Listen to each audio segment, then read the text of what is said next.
किसान भाइयों नमस्कार, मैं सूर्यकांत आप सभी का फिर से स्वागत करता हूं Bharat agri Hindi YouTube channel में। आज के वीडियो में हम बात करेंगे बैंगन की खेती के बारे में। आज के वीडियो में हम देखेंगे कि किस तरह से बैंगन की वैज्ञानिक खेती करके हम 1 एकड़ में लगभग 150 से लेकर 200 कुंटल की उपज ले सकते हैं। जी हाँ किसान भाइयों, आज के वीडियो में हम देखेंगे कि बैंगन की खेती कब की जाती है, अच्छा जलवायु कौन सा है, उसके कौन से मार्केट में सबसे बेस्ट सीड्स मिलते हैं जिससे हमें भारी उपज मिलेगी, बीजोपचार, उर्वरक प्रबंधन, कीट रोग प्रबंधन, कटाई आदि यानी बैंगन की खेती की A to Z जानकारी आपको इस वीडियो से मिलने वाली है। मेरी आपसे एक रिक्वेस्ट है कि वीडियो अंत तक देखें और वीडियो के आखिर में आपके कमेंट्स, आपके सुझाव हमें नीचे कमेंट्स बॉक्स में बताना ना भूलें। चलिए आज के वीडियो के लिए बिना किसी देरी के शुरू करते हैं। किसान भाइयों, वीडियो में सबसे पहले देखते हैं मौसम के बारे में। बैंगन की खेती कब की जाती है? वैसे देखा जाए तो आमतौर के ऊपर बैंगन की तीनों सीजन में खेती होती है, यानी खरीफ, रबी और समर सीजन। इन तीनों सीजन में आपको बैंगन की खेती दिखेगी, लेकिन आपको खरीफ सीजन में जल निकासी की उचित व्यवस्था करनी है और जहाँ पर आप सर्दी के मौसम में बैंगन की खेती करते हो वहाँ पर आपको अपनी फसल को पाले से बचाना है। अगर ये दो चीज़ें आप करते हो तो आप तीनों सीजन में बैंगन की खेती आराम से कर सकते हो।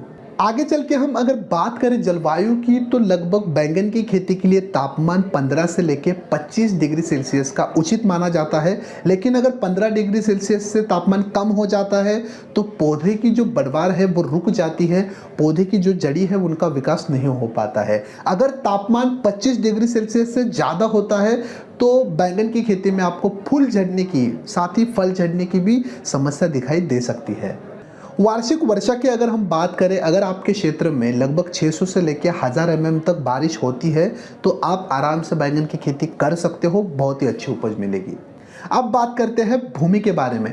आमतौर पे देखा जाए तो बैंगन की खेती सभी प्रकार के मिट्टी में हम ले सकते हैं, लेकिन अगर रेतीली दोमट, चिकनी दोमट और भारी दोमट मिट्टी अगर आपके पास है तो उसमें बैंगन की बढ़वार बहुत ही अच्छी हो सकती है। जिस मिट्टी का जो pH है वो 6.5 से लेकर 7.5 के दरमियान है, उसमें आपको बैंगन की खेती बहुत ही अच्छी आएगी। किसान भाइयों, आगे बढ़ते हुए देखते हैं कि बैंगन की बुआई के लिए हमें कौन से सीड्स का चुनाव करना चाहिए। मार्केट में बैंगन के सबसे बेस्ट सीड्स कौन से हैं?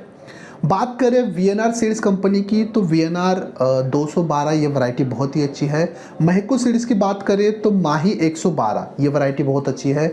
कलश सीड्स की हम बात करें तो कलश जनक ये वैरायटी बहुत अच्छी है। अगर हम बात करें वीएनआर की और दूसरी वैरायटी देखने की तो वीएनआर नवीना वैरायटी बहुत ही अच्छी है। ईस्ट वेस्ट सीड्स की हम बात करें तो छोटू 440 F1 वैरायटी बहुत ही अच्छी है। सनग्रो की बात करें तो सनग्रो 9704 वैरायटी बहुत अच्छी है। और जेके सीरीज की बात करें तो जेके 8031 ये वैरायटी बहुत ही अच्छी है। लगभग मैंने कुछ आपको 6 से 7 वैरायटी बताई है। अगर इनमें से आप कोई भी वैरायटी का चुनाव करते हैं तो बैंगन की बहुत ही अच्छी आप उपज ले सकते हो।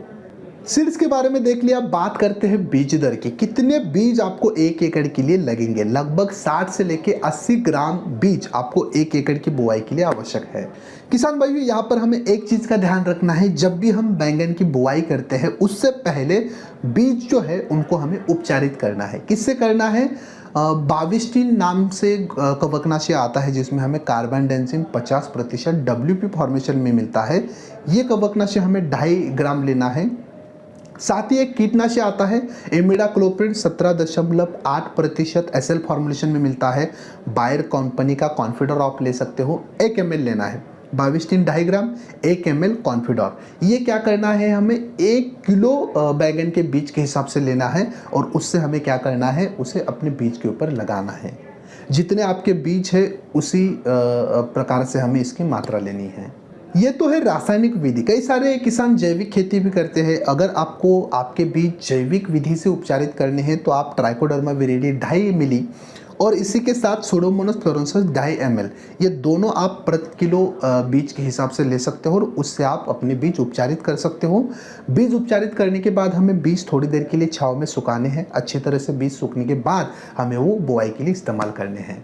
इसके बाद बात करते हैं भूमि की तैयारी के बारे में। मिट्टी के प्रकार के अनुसार हमें 1 से 2 गहरी जुताई करनी है। उसके बाद में अपनी ज़मीन जो है विघटित होने के लिए लगभग कड़ी धूप में 10 दिनों के लिए छोड़ देनी है। उसके बाद क्या करना है, लगभग 2 टन अच्छी सड़ी हुई गोबर की खाद, उसी के साथ कंपोस्टिंग बैक्टीरिया 1 से 2 लीटर उसमें मिलाना है और 1 एकड़ क्षेत्र के लिए हमें मिट्टी में मिला देने हैं।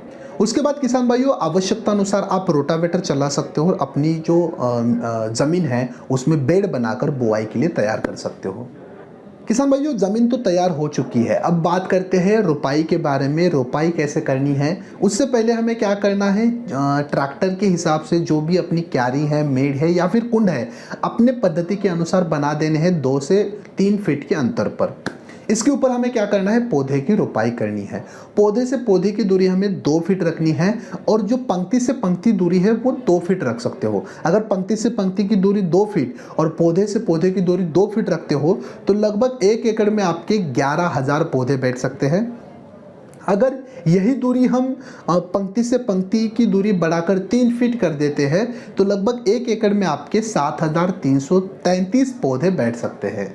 इसी समय यानी रोपाई करने से पूर्व अपने जो पौधे हैं उनको भी आप उपचारित कर सकते हो। क्या करना है, आपको 20 लीटर पानी लेना है, 40 ग्राम आपको कार्बेंडाजिम, जो मैंने 22 दिन ऊपर बोला तो वो 40 ग्राम लेना है।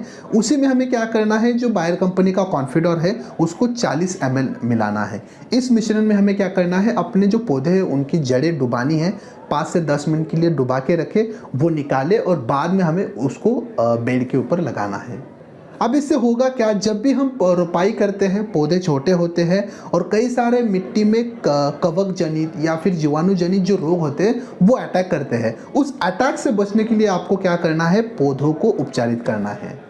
चलिए किसान भाइयों, आगे बढ़ते हैं और देखते हैं खाद के बारे में, खाद प्रबंधन के बारे में। सबसे पहले देखते हैं बेसल डोज में हमें क्या मिलाना है। नीम के यानी नीम की फली जो है वो 100 किलोग्राम लेनी है। 10-26-26 50 किलोग्राम लेना है। यूरिया हमें 21 किलोग्राम लेना है। माइक्रोन्यूट्रेंट हमें क्या करना है, ग्रैन्युल फॉर्म में जो आते हैं वो 10 किलोग्राम लेने हैं।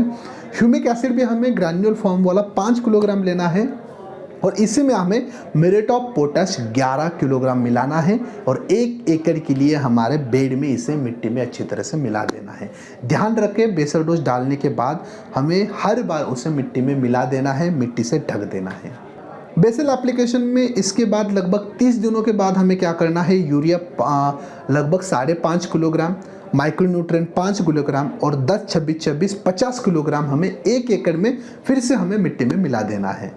किसान भाइयों, ये थे बल्क फर्टिलाइजर। कई सारे किसान क्या करते हैं, वाटर सोल्यूबल फर्टिलाइजर के साथ खेती करते हैं, उनके लिए अलग मात्रा है, अलग शेड्यूल है, वो किसी अन्य वीडियो में देखेंगे। तब तक के लिए ये जो किसान फ्लड इरिगेशन करते हैं, खुले में पानी देते हैं, उनके लिए ये मात्रा है। बैंगन की खेती में अगर हम खरपतवार नियंत्रण के बारे में देखें तो मेरी आपसे राय है कि सिर्फ निराई गुड़ाई करें, खरपतवार नाशक का इस्तेमाल बैंगन की खेती में ना करें। जल्दी से बात करते हैं सिंचाई के बारे में। अगर हम गर्मियों में देखें तो लगभग 4 दिन के अंतराल पर आपको सिंचाई करनी है। बात करें सर्दियों की तो लगभग 7 से 10 दिन के अंतराल पर आपको सिंचाई करनी है। अगर हम बात करते हैं ड्रिप से सिंचाई देने की तो लगभग आप 2 से 3 दिन के अंतराल पर आवश्यकता अनुसार सिंचाई कर सकते हो। आखिर में बात करते हैं उपज और तुड़ाई के बारे में। पहले तुड़ाई बैंगन की खेती की लगभग आपको रोपाई के बाद 65 दिनों के बाद दिखाई देगी और उसके बाद में आवश्यकता अनुसार हर 5 से 6 दिन के अंतराल पर आपको तुड़ाई करते जाना है। जितना आपका प्लॉट बढ़ेगा, अच्छा उर्वरक प्रबंधन करोगे, उतनी ही आपकी तुड़ाई की संख्या बढ़ेगी। इस तरह से जैसे मैंने आपको बताया शुरुआत से लेकर आखिर तक आप मैनेजमेंट करते हो अपने बैंगन की खेती में तो लगभग 1 एकड़ में आपको 100 क्विंटल से ऊपर उपज प्राप्त हो सकती है।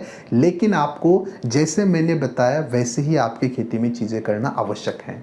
चलिए किसान भाइयों, ये थी जानकारी बैंगन के बारे में। लगभग रोपाई से लेकर कटाई तक की सारी जानकारी हमने देखी है। इससे अलावा अगर बैंगन के बारे में आपके मन में कोई भी और सवाल है तो सवाल कमेंट्स बॉक्स में डालें, हम उसका जवाब अवश्य देंगे। साथ ही हमें ये भी बताइए कि वीडियो कैसा लगा। वीडियो पसंद आता है तो लाइक्स कमेंट शेयर करें और अभी तक आपने Bharat agri Hindi YouTube channel को सब्सक्राइब नहीं किया, एक बार सब्सक्राइब कीजिए और साइड वाले बेल आइकन को क्लिक करना ना भूलें।